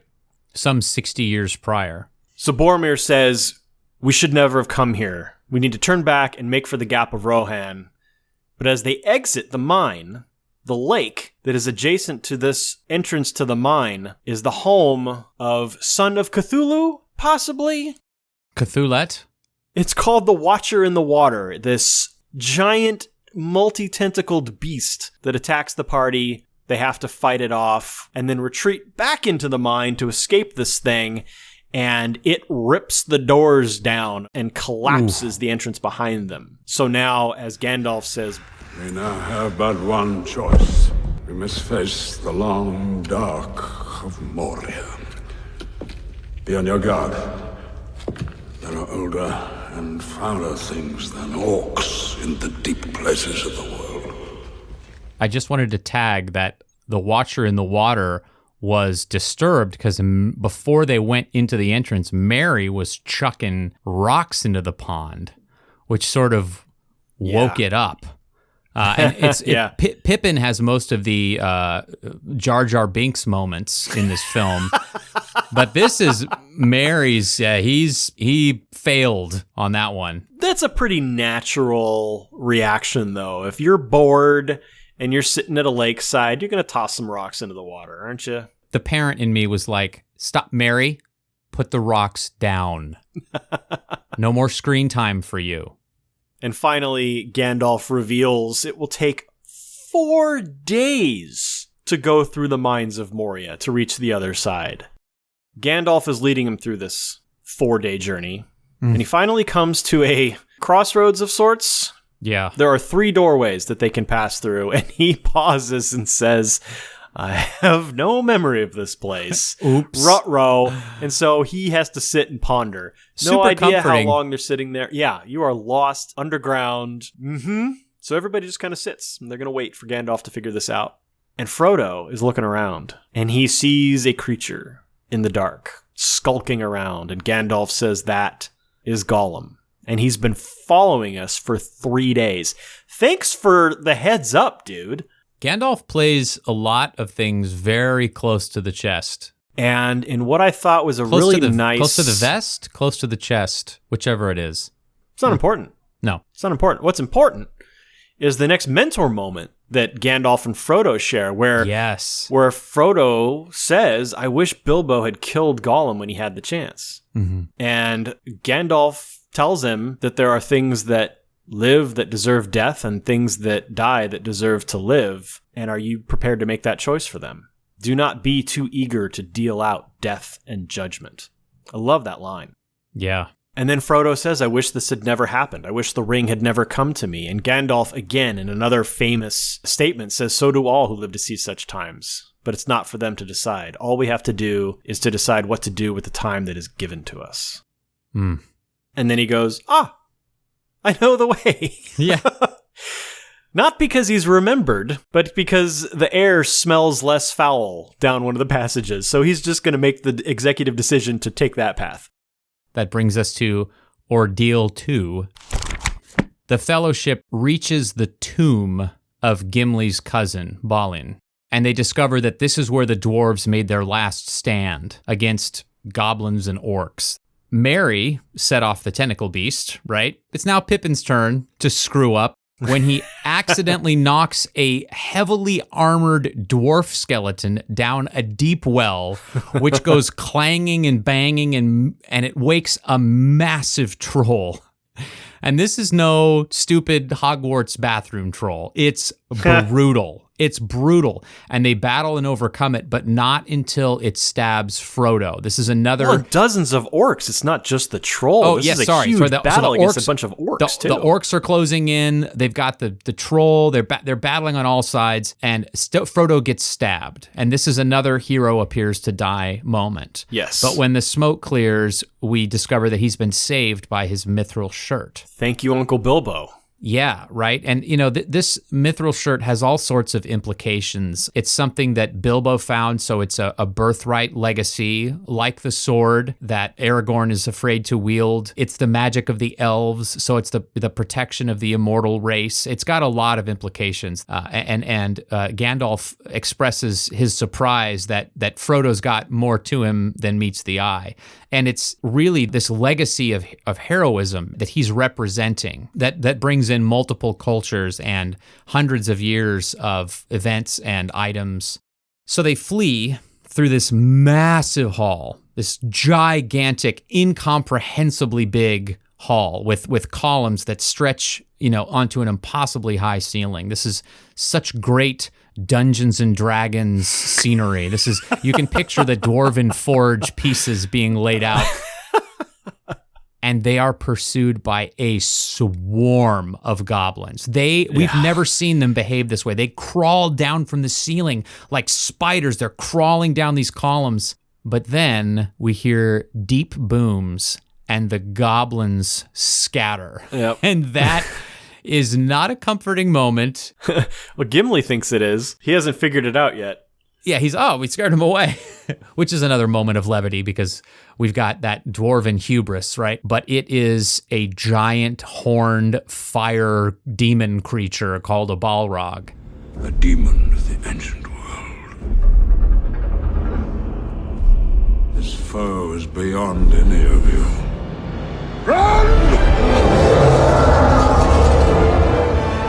And it chases them to a bridge, a tiny stone bridge, where Gandalf makes a stand. And this is where he slams his staff into the stone and says the famous line, "You shall not pass!"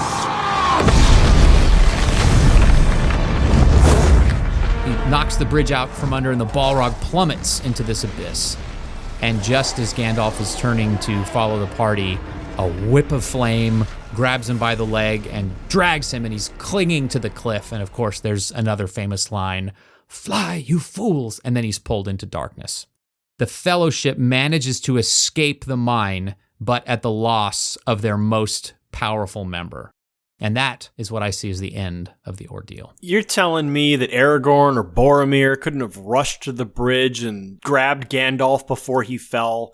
There was a good 15 seconds of him hanging on and everybody looking at him like a deer in headlights. Yeah, and there was room on the door for Jack too. I get it. In the book, before the fight with the orcs and the cave troll, Gandalf pulls this giant dusty tome out of the skeletal hands of a dwarven remains, and he begins to read, and it's the journal telling the final days of these dwarves that made the last stand. Mm-hmm. And in the book, it's revealed that the scribe of this journal was Ori, another of Bilbo's dwarven companions during the events of The Hobbit. So I thought it was interesting that Tolkien was telling the fate of some of the dwarves that had accompanied Bilbo. And they were not good fates. No. Now this brings us to the ultimate boon, or reward.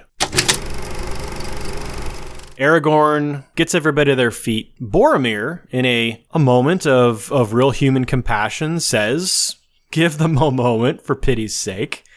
They're mourning Gandalf, and Aragorn, in a show of leadership, says, "We've got to get out of here because orcs are coming. So we've got to make it to the Forest of Lothlorien, another elven stronghold." And I think the reward here is the remaining Fellowship members do make it to the elves, and they are welcomed into the elven Ewok village.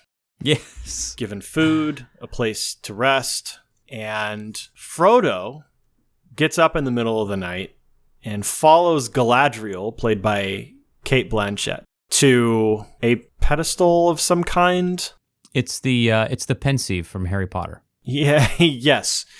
And she invites him to look into the mirror. And he looks in and he sees the Shire being burned, the hobbits being enslaved. And she tells him that what he sees is the future if he fails in his quest. Mm-hmm. And then she also warns him, he will try to take the ring. You know of whom I speak. One by one, it will destroy them all. The he is Boromir. I think any viewer of this film knows immediately who she's talking about. Yeah. And in a miniature moment of refusal, Frodo tells Galadriel that he knows what he has to do, but he's afraid to do it. Galadriel offers Frodo a bit of mentorship, or at least hype, by saying even the smallest person can change the course of the future. You can do it, little guy. Mm-hmm. You've got this. And the next morning, as the Fellowship departs, Galadriel bestows upon them gifts, or boons. Mm-hmm. In the theatrical cut, we only see Frodo's gift, the Light of Arendil. May it be a light for you in dark places when all other lights go out. It's a bottle of Raid. In the extended edition, we see the rest of the Fellowship's gifts. They all receive basically cloaks of elven kind. The green cloaks with the leaf clasp that they're all suddenly wearing. Mm-hmm. Lembas bread, one bite is enough to fill the stomach of a grown man. Aragorn receives a curved elven dagger from Cereborn. Legolas receives the bow of Galadrim. Merry and Pippin receive daggers of Noldorin, which have already, as Galadriel says, seen service in war. Sam receives an elven rope, which he's not real enthused about. He wants one of them shiny daggers. Mm-hmm. And Gimli, who has made it very clear up till now that he hates elves, is absolutely taken with Galadriel. Mm-hmm. He has never in his life seen anything more, as he says, fair, nor will he for the rest of his life, unless he is referring to the gift that she gave him. And Legolas says, what was her gift? And Gimli responds, I asked for 1 hair from her golden head, and she gave me 3. Now, if you don't love Gimli at the end of that, now, unfortunately, that was in the extended edition, not in the theatrical cut. So it took superfans like us watching the extended edition to get that moment. But I'm so bummed that that's not in the theatrical cut, because that is such a fantastic character development moment for Gimli. This grumpy-ass dwarf who hates elves, but the most beautiful thing he's ever seen in his life and will ever see was an elf. And that is the end of Reward. The second reward. I totally agree. I just wanted to flag 2 quick moments. One is that after his look into the mirror, Frodo says to Galadriel, I would give you this ring. And she has the same moment that Gandalf has, where she's tempted and you see the dark, scary thing she would become. And then she says, I passed the test. And then the other moment I wanted to tag was Boromir and Aragorn have an important relationship development. Boromir opens up to Aragorn about his doubts about the future of Gondor. And he gives this very Rutger Hauer in Blade Runner monologue about the White Tower of Ectheon and its call to return home. And Aragorn shares his memories of the White Tower, and Boromir says one day they will return together. I'm getting teary. I love Boromir so much. I don't understand why Sean Bean didn't win an Oscar. He is so crucial to this movie working. He stands for us. He stands in for imperfect humanity and redemption and sacrifice, and he's so great. Anyway, and I love how he says, and this is the first time we've seen him accept Aragorn. He says, one day our paths will lead us there, referring to the White City, Minas Tirith. And he says, and they will say the lords of Gondor have returned, including Aragorn in that statement. The lords, plural, of Gondor have returned. I get all emotional, just, so good. Well, with that, I think it is time for a beverage. You've already had it. First beverage, yes, but what about second beverage? I think we need one.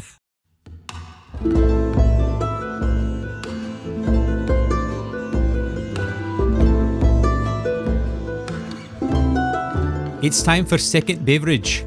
This may be the first time in a long time we've had a beverage break after noon. Usually it's like 11:30. We had our first one at like 10:30, and now it's 12:09. So I feel... Well, and that just speaks to the breadth of this story. It's a big one, and you've got to have 2 beverage breaks. What did you pick for your second beverage break? I went first the first time, so you got to go first this time. Oh, okay. Yeah. All right. Well, this was a lucky, I think, pick for me. I had pulled the banana bread beer off the shelf and was heading to the register, and I was standing in line, and I looked over, and there were whiskeys there, and I saw this, and it was just too damned perfect to pass up, and I thought, I'll just get it just for myself, because I was completely out of bourbon. And then you said last night, well, I actually have 2 beverages. Let's have 2 beverage breaks. Great! I actually have one too. So what I have, and it's tinking, tinking, tinking because there's a key attached to the neck. What? For some reason. But what I have here is Blade and Bow. Oh, come on. Bourbon. Come on. From Stitzler Weller Distilling in Louisville, Kentucky. Blade and Bow. I couldn't pass that up. Perfect. If by my life or death I can protect you, I will. You have my sword. And my axe. And you have my bow. And my axe. Did you know, while you're opening that John Rhys Davies also did the voice of Treebeard in the second film? I did know that. I think there's very little about these films that you can tell me that I don't know, Jeffrey. I know, I'm really enjoying that. Oh, don't stop trying. Oh, okay. Ooh, that smells nice. Blade and bow. Wow. Okay, this is 91 proof, 45.5% alcohol. So this is 5.5% more alcohol than required to be legally classified as whiskey. Bam. But I can stick my nose in this glass. You know, some whiskeys they just burn your nose hairs off from a foot away. Yeah. This is so subtle. There is almost no alcohol scent. I bet it's going to burn your throat like the breath of a Balrog. Butterscotch, it's creamy. What? There's a little bit of the alcohol burn. It's almost like a cinnamon candy, that kind of burning. It's not an offensive sensation at all. Huh. Wow, this is good. And again, I'm still nothing. If I'm smelling it again, there's no burn. It smells like... Oh, that's weird. It almost smells like a pencil eraser. Wow. Remember those trapezoidal Yeah. pink Yeah. pencil erasers? Do they even make those anymore? They do. They do. It's been a long time since I've need to fill a pencil box and go back to school. But that's kind of the scent I'm getting is pencil eraser. What is that?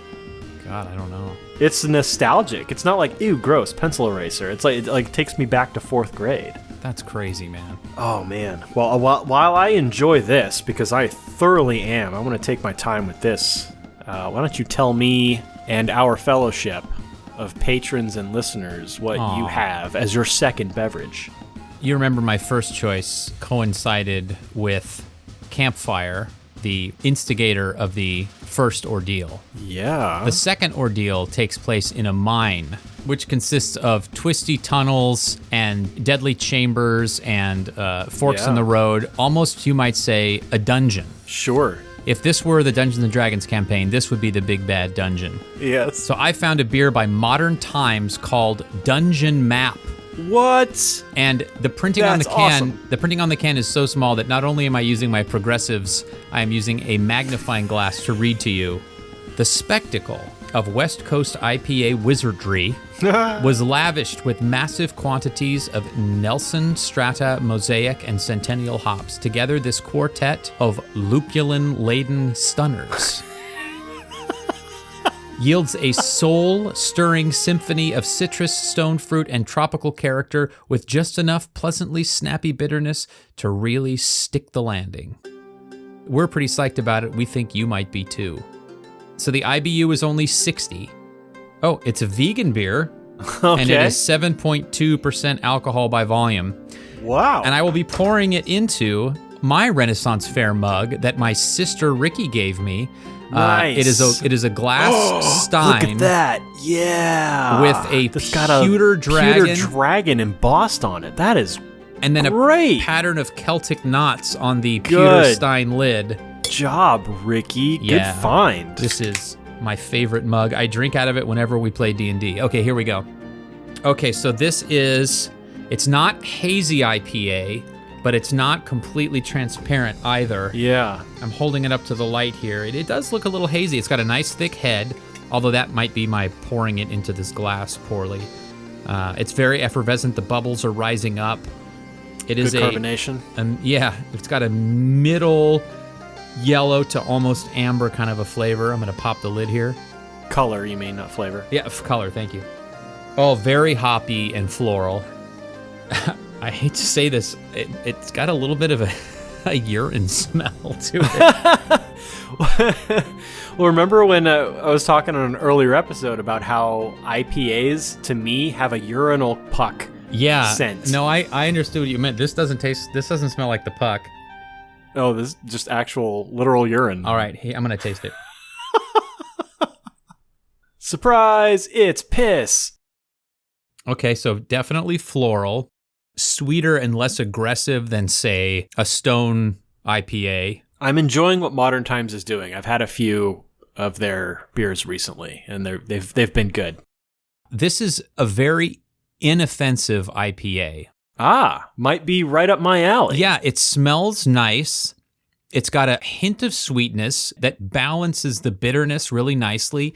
It stays on the sides of my tongue, so I'm salivating a little bit between sips, which doesn't bother me. It's kind of nice. I'm going to take another sip and see if I can't pick up anything else.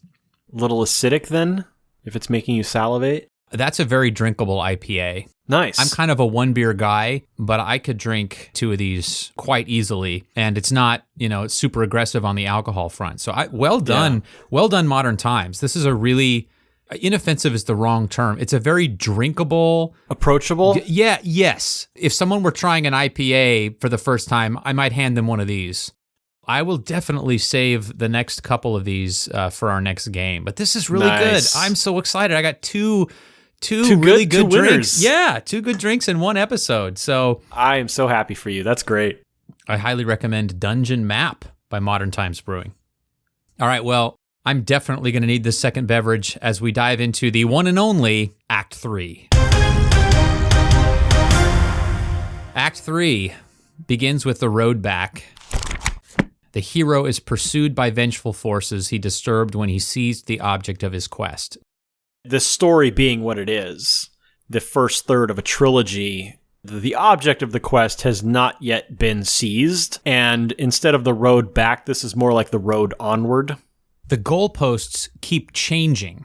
They do. For Frodo. And, first it was get to Bree, then it was get to Rivendell, and then it was, okay, get to Mordor, but there's got to be stops along the way. This is a huge, massive journey, and with every step, it seems like they discover they're farther and farther away. Yeah. In Isengard, Saruman revs up the orcs. These are vengeful forces. He tells the captain of the Uruk-hai to bring the halflings back alive and kill the others. Alive and unspoiled. Yes. And this really sets up the stakes in a wonderful way.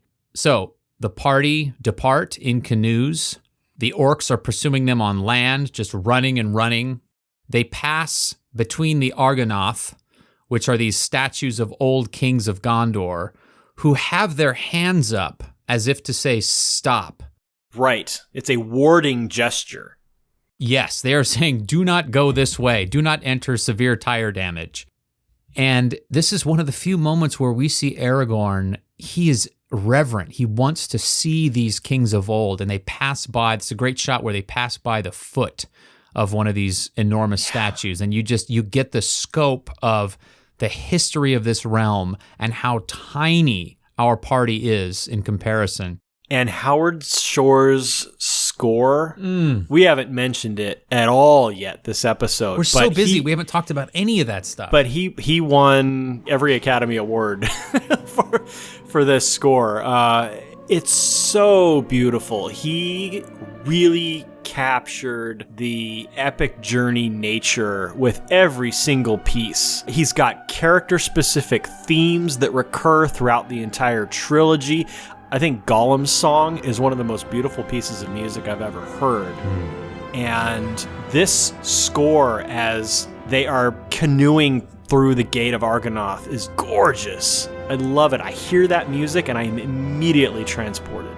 This score is arguably one of the perfect scores in film history. It's just flawless. And I do want to say, when it comes to movies like this, I compare everything to John Williams in my heart and in my head.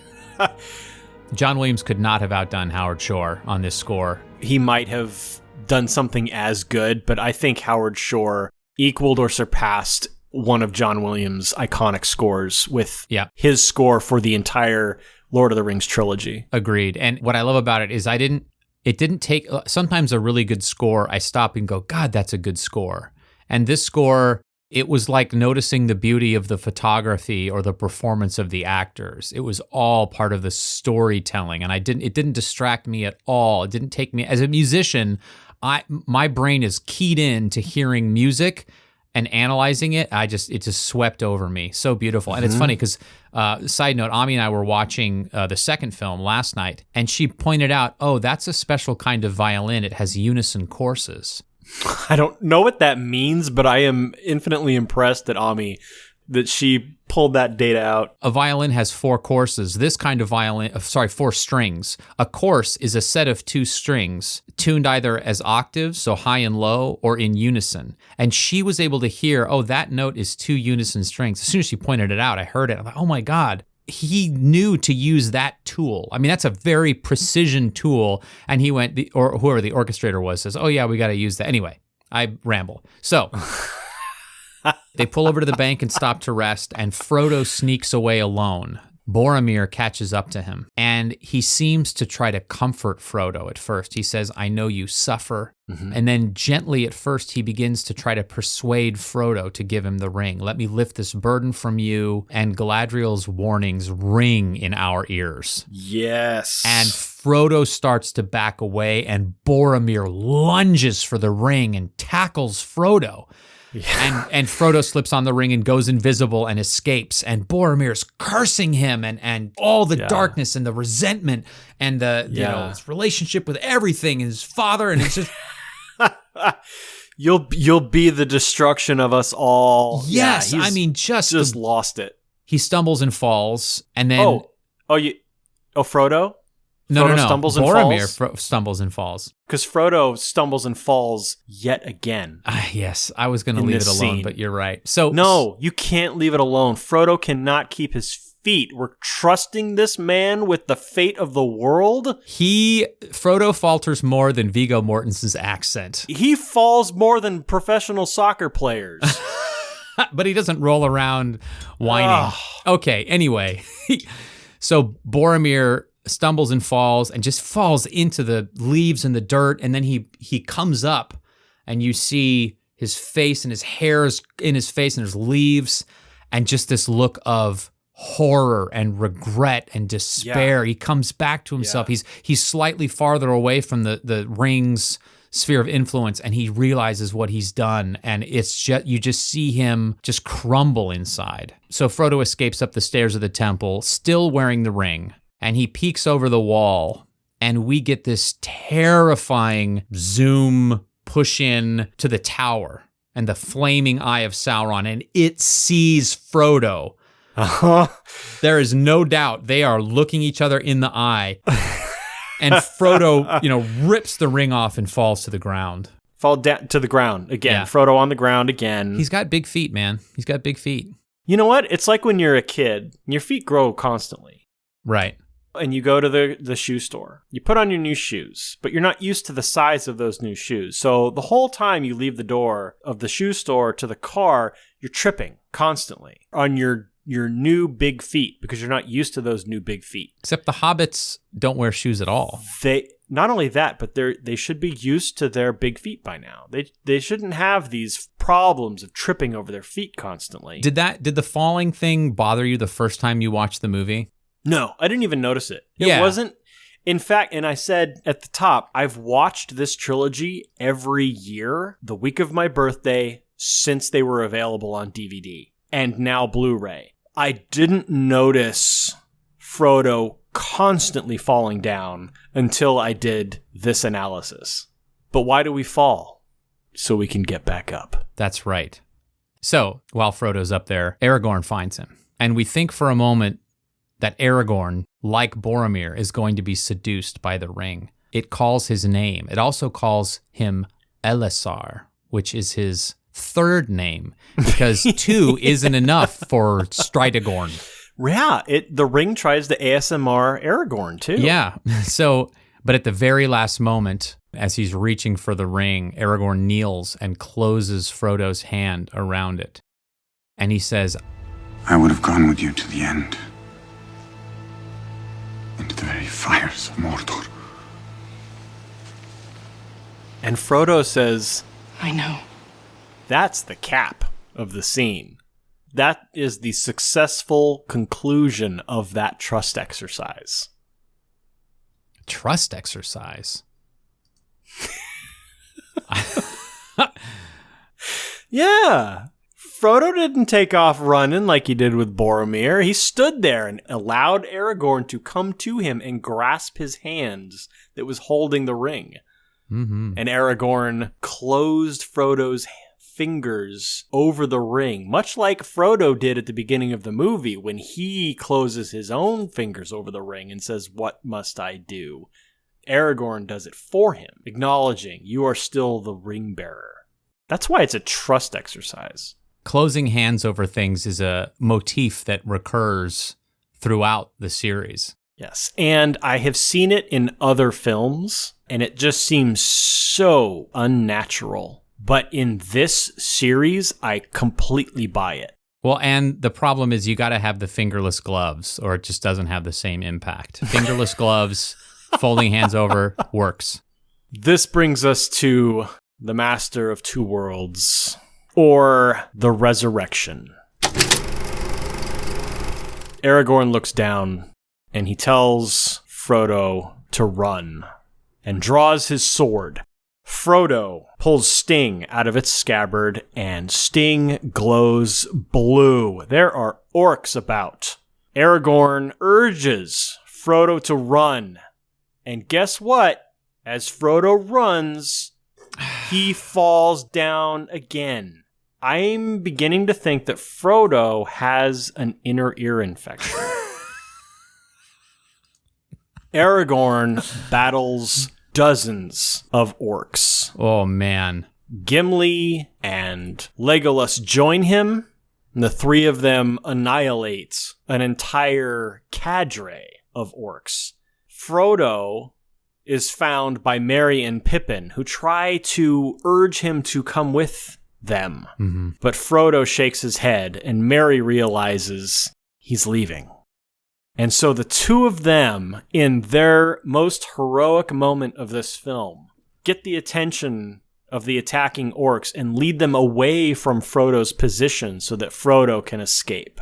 Yes. As Merry and Pippin are being surrounded by these orcs and Uruk-hai, Boromir appears and makes a grand final stand. Oh, forget about it. The first Uruk-hai that was born, the one that was hyped up by Saruman in the Tower of Isengard.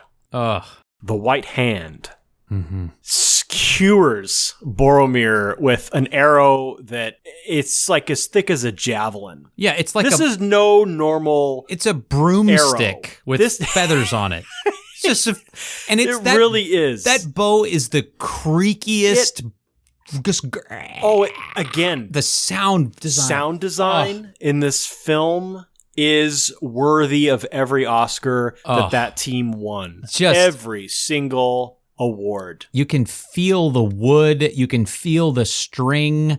It's just, and then the sound of that microphone stand sized arrow penetrating his chest. Just the most violent thing you've ever seen. It really is. And a lesser man would have dropped. Boromir, however, carries the grandeur and the fury of Gondor in his breast. And he stands up again and continues to fight. And he's hit with another arrow that drops him to his knees. But again, he stands up and he continues to fight. A third arrow. It takes 3 of these broomstick arrows into his torso to finally sap his strength completely.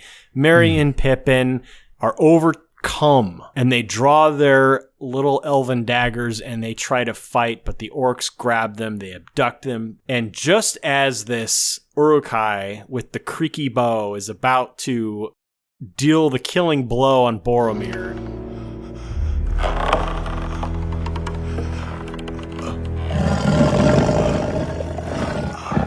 Aragorn arrives in heroic fashion. Aragorn! Engages in this badass fight with this thing. What a duel, man. It's just... But when he runs it through and it grabs the blade and draws the blade further into it just to draw Aragorn closer so he can growl at him in his face. This thing knows nothing but violence. It's the ugliest, meanest thing we've seen aside from the Balrog. And then Aragorn decapitates it, rushes to Boromir's side, and here we've got a great moment. Oh, so I cry between these two. Every time I'm crying thinking about this scene. It's so... And here's the resurrection moment. As Boromir lies dying, he says, "I have failed you all." And Aragorn says, "I do not know what strength is in my blood, but I swear to you, I will not let the White City fall, nor our people fail." That triggers Boromir. Well, yeah, Boromir is despairing. He says, our people. He says, our people. Because Aragorn, much like in Lothlorien, when Boromir says the lords of Gondor have returned, including Aragorn in his story, Aragorn is now including Boromir in his story, saying, "I will not let our people fail." And this affects Boromir. He says, our people. Our. You're including me. I'm one of you now, as he lies dying. I would have followed you, my brother. My captain. My king. This absolves him of his aggression during the Council of Elrond when he says Gondor needs no king, as an insult to Aragorn. Now he has accepted Aragorn as the rightful king of Gondor. And then Boromir dies, and Aragorn kisses his forehead and says, "Be at peace, son of Gondor." The transformation in Boromir's character in these last moments is profound and so difficult to pull off as an actor. He is in despair. He's not just saying, "I failed." He's saying the whole world will fall to ruin. It's over. Everything is going to fail. And in just Aragorn making this promise, and Aragorn, he makes this promise, and you can see on his face that it's a reluctant, almost just comforting words to the dead. And then Boromir, so inspired by it, he reaches for his sword, and you can tell in that moment, Aragorn's like, "Holy crap, I just promised, and now Boromir called me king. I just made a promise I must keep." And this is the thing he's been refusing the whole movie. Oh my God, what an incredible scene in any movie.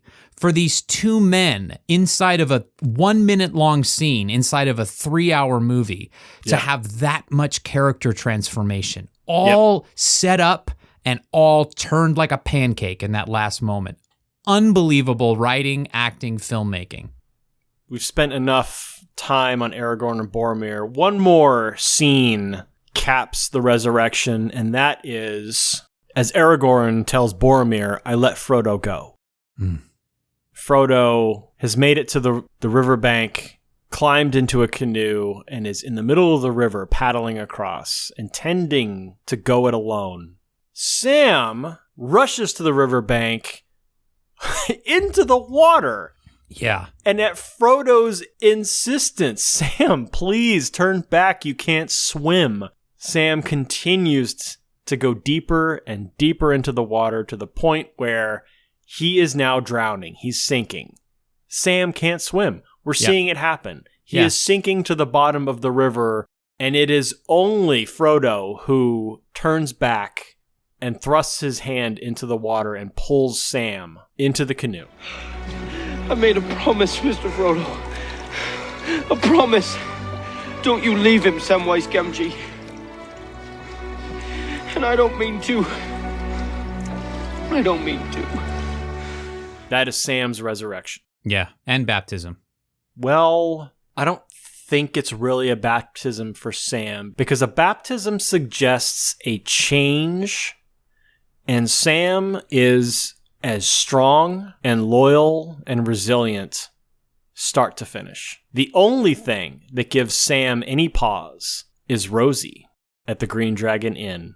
He is in love with her, but he is afraid to say anything. I agree with everything you said about Sam and about his character not changing in that moment. My only exception is that anytime anyone touches water in a movie, I have to say it's a baptism. It's a reflex. So you're absolutely right about that not being a baptism. But if I didn't bring it up, I feel like I would be betraying my own sense of righteousness. But it's absolutely resurrection. I totally agree. Yeah. It's such a great scene. I know that this friendship moment is supposed to get me, but it's so overshadowed by the Boromir scene that I'm still on the bank with Boromir. But it's okay. Yes. Because Sam has 2 more 85-hour films. That's right. To win your heart and to prove that Samwise Gamgee is the greatest, not only of the hobbits, but of the men and of the elves and of the dwarves. I don't disagree with that. He's When I saw The Return of the King, I don't know if you remember, but the end credits, the primary heroes, an artist did a sketch of each of them, and it is presented at the end of Return of the King with the actor's name. When Sean Astin's image as Sam appeared on screen, he got a standing ovation in my theater. Wow. Everybody loves Samwise. Everybody wants Samwise in their circle of friends. And talk about a guy who deserved an Oscar nomination. Sean Astin disappeared. You forget. Oh my God, that's the guy from the Goonies. That's the guy from the kid from the Goonies. He's Samwise from the moment, and that's, to me, what a huge resume to overcome to absolutely inhabit a role. And that is, to me, that is the curse and the magic of an actor like Sean Astin. That he just disappears and you don't even notice how brilliant he is until he's making you cry on the rocks of Mordor. And you realize that's the guy I've been relating to the whole series. So good. Yes. God damn it. Also, his accent, flawless from beginning to end, completely consistent, whatever. But you know why? Because hobbits don't travel outside the Shire. So that's the only language they hear. That's the only accent they hear. Dan. So their voice is not... Dan, listen to me. ...influenced by the language of other You know that I cultures. love you. I respect your point of view. Your defense of Viggo Mortensen is bullshit. You know that what I'm saying right now is so legitimate, but you are so arrogant that you cannot let your position go and just accept, you know what, Dan's actually right this time. This one time, I'm going to go with him on this because you are the main character of your story. No doubt I am arrogant as they come. I have certainly recognized your rightness, but in this case, no. It's one of the biggest problems with this franchise is Viggo Mortensen's accent in this movie. Oh my God. Okay. Next, we haven't picked our August subject. Next, Robin Hood. And there's another one. The voters are going to pick Prince of Thieves, and then you're going to hear Kevin Costner, and you're going to say, you know what? Viggo Mortensen nailed it. Nailed it. That's another bad one. Over the course of 3 movies, Costner couldn't even sustain an accent for one 90-minute film, but Viggo Mortensen, over the course of 45 hours of Lord of the Rings, you know what? His accent was more consistent on average. If we did a category... Stop talking. If we did a category of movies with bad accents, those would be on the menu. Absolutely right. Unbelievable. You're still going. Yeah, I'm glad that you brought that up. Those are very equivalent conversations to have. Can we please finish this episode? All right, that leads us to Return with the Accent. I mean, Return with the Elixir, Freedom to Live. Friend. I love you too, man.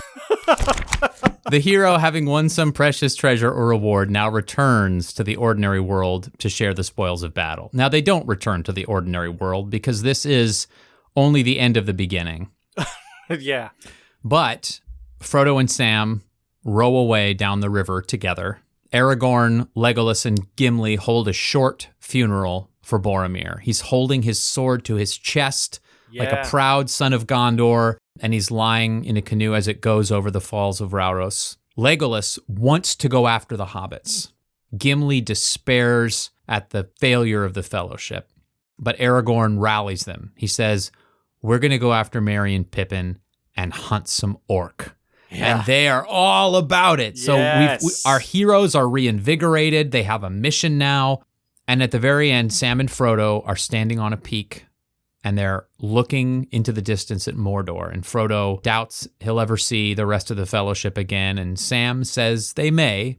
Sam being the eternal flame of togetherness and optimism. And Frodo says, I'm glad you're with me. And they walk off in the direction of Mordor.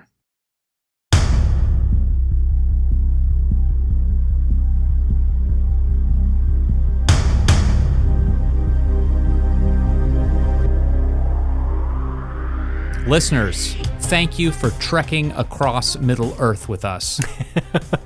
If you are not yet a supporter of the podcast, but are willing and able, please go to patreon.com/heroesjourney. By becoming a supporter, this will grant you boons, not unlike the gifts of Galadriel for the members of the Fellowship. Kind You will of, receive- kind of unlike the gifts of Galadriel. Not- Sort of a little yeah, bit unlike them, but completely unlike the gifts. You will receive identical to the gifts of Galadriel. You will receive access to bonus audio content and the right to vote on the subject of future episodes. Tell your best friend about the show. We really appreciate all of that word of mouth. Yes. Thank you to all patrons who make the show possible, including our demigod tier patrons: John Peterson Jr., Scott Sanford, Ricky Garvin, Jeff Scott, Joseph Wilbur, Michelle Calderon, Ami Garvin, Salathiel Jones, Jasmine and Pete Hudson, Mike and Susie Zarzana, and Randy Sparks. Special thanks to our friends Taylor Jordan for composing our theme music, and thank you to Jason Dorff for our episode artwork. Links to their portfolios can be found on the About page at heroesjourneypodcast.com. The trademark Hero's Journey is used under license from the Joseph Campbell Foundation. Visit www.jcf.org to learn about how the foundation promotes and celebrates the work of Joseph Campbell. The Lord of the Rings, The Fellowship of the Ring is copyright 2001, New Line Cinema. Thanks for listening.